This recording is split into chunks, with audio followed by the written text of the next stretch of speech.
Welcome to the deep dive. If you're tuning in, you appreciate getting straight to the point complex topics distilled into clear insights. Today, we're looking at something really practical, the logistics behind perfect security for a major international event. Okay, let's unpack this. Our case study is the security setup for the Copa Mundial, the Pickleball World Cup. It was held in November 2025 at the court in Fort Lauderdale. Now, you might think, pickleball, high security.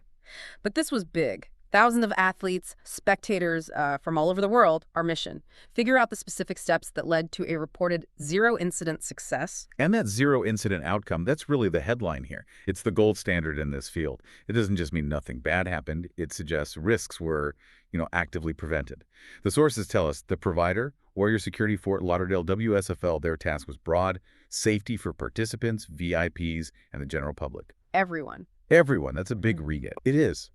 And hitting that zero-incident mark means their whole plan, every layer, must have been executed, flawlessly. It points to serious planning and tight coordination. Right, which leads us straight into the first big challenge they faced: the sheer scale and scope. Securing a huge international event isn't just about locking doors, is it? The sources highlight these different layers of protection needed. You've got the general crowd, thousands of people, unpredictable flow, but then specific groups needing tailored security, the athletes themselves and any VIP guests. Exactly. And what stands out there is how that protection needs to be customized. It's not one size fits all. General crowd control, that's about visible presence, managing queues, access points, maybe de-escalating minor issues. And event stuff, maybe? Sort of, but at a high level. Then you shift to VIPs and athletes. That's different. You're thinking specialized threat analysis, secure routes, maybe close protection, plainclothes officers possibly. And blending those seamlessly must be the trick. You don't want Fort Knox, but you need real security. Precisely. Keeping the event atmosphere intact while maintaining that multi-layered vigilance. So who was tasked with this balancing act? WSFL, Warrior Security Fort Lauderdale. The sources call them a trusted leader down in South Florida. Yeah, they have a reputation.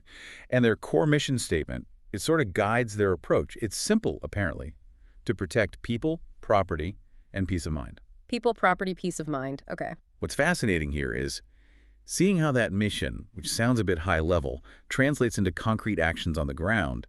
Like, how does visible perimeter control actually contribute to peace of mind? It's an interesting link. That link between the philosophy and the actual doing, that's key. So let's move from the goal to the how. How did they actually achieve it? We need to get into the operational blueprint, the specific actions that produce that zero-incident result. This is where the details matter. Absolutely. Precision is the word. The sources lay out 5 core services their team delivered. Let's tick through them, starting at the edge, the entrance. Right. First up, comprehensive event perimeter control and entry screening. Sounds straightforward, maybe. Bag checks, ticket scans. Well, yes and no. Think about the logistics. Security has to be thorough, obviously. But if it's too slow, you create huge lines. And those lines, they become their own security risk. Plus, it ruins the experience for everyone waiting. Big problem. So the real skill is balancing that thoroughness with speed, keeping things moving. Exactly. It suggests they likely used, efficient screening tech, well-managed lanes, maybe staff highly trained to spot issues quickly without holding everyone up. There's probably throughput modeling involved in the planning. Okay, so you get people in safely and efficiently. What happens once they're inside? That brings us to the second service: crowd management and public safety coordination. This is about managing the flow and behavior inside the venue. Like making sure paths aren't blocked, people aren't getting crushed near popular courts. That and more. It's active monitoring, looking for potential problems, maybe someone's had too much sun, or a medical issue, or even a minor argument that could escalate. And for an international crowd, communication must be a factor too. Safety announcements, directions. Definitely. Language barriers need to be considered in any safety communication plan, especially for emergencies. You need clear, maybe multilingual instructions. Okay, so that covers people coming in and moving around, but security isn't just 9 to 5 during event hours, right? Not at all, which leads to the more intensive, continuous stuff. Third service: VIP and athlete protection. This feels different from general crowd control, more specific. Very specific. This isn't just a guard standing post. It involves knowing schedules, securing private areas, managing movement between, say, the court and a locker room or a press area, protecting them from overly enthusiastic fans, or, actual threats. It requires a different kind of training, I imagine. More focused, maybe more discreet. Definitely. Discretion, planning, close protection skills possibly. It's about ensuring their safety without being overly intrusive. And that vigilance continues even when the lights go down. Absolutely. Service number 4, mobile patrol and overnight site supervision. The event closes, people leave, but the site itself needs protecting. Protecting what? The empty courts? The venue infrastructure, yeah, but also all the valuable gear left behind. Broadcasting equipment, computers, sponsor setups, maybe sensitive documents in admin areas. The site itself is an asset. So patrols moving around all night. Right.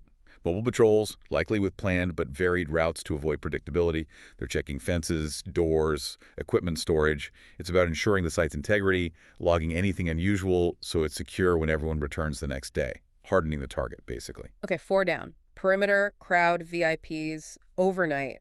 What's the 5th piece? It feels like something's missing. Like, what if something does go wrong? Exactly. That's the crucial link. The 5th service. Rapid response communication with local law enforcement. The connection to the police, fire, EMS. Critical.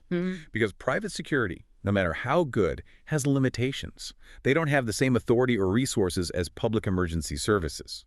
So this isn't just having 911 on speed dial. It means pre-established protocols.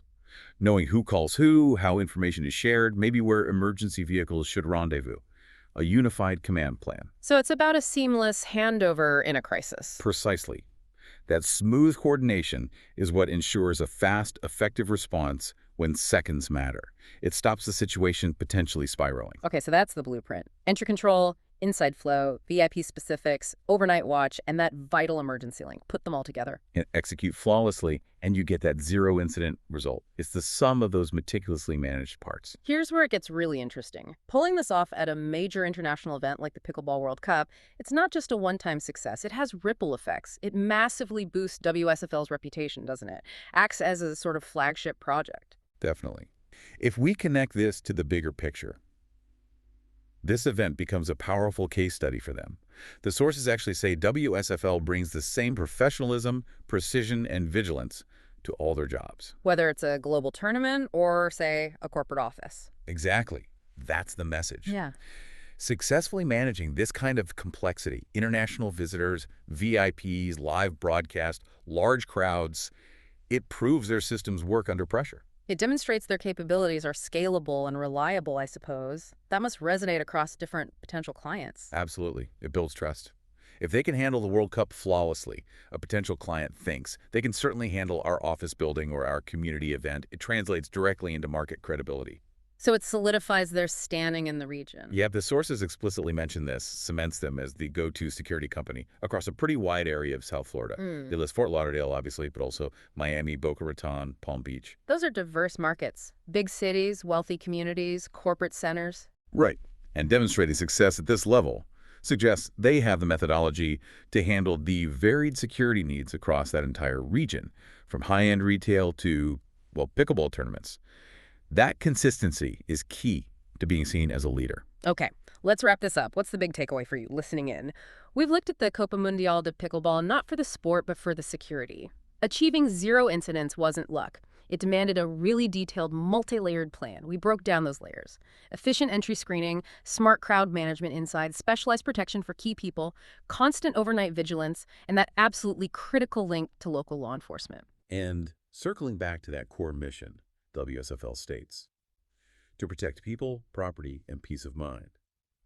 We've talked a lot about the people and property aspects, the physical security, the incident prevention, but what about peace of mind? That's more intangible, isn't it? So here's something to think about. We saw how much relies on visible security, the screening, the patrols, the coordination readiness. What part of that visible setup do you think contributes most to making spectators and athletes actually feel safe? Is it just knowing nothing bad is likely to happen? Or is it the confidence that comes from seeing that rapid, organized response is ready and waiting, just in case? Where does that feeling of security truly come from?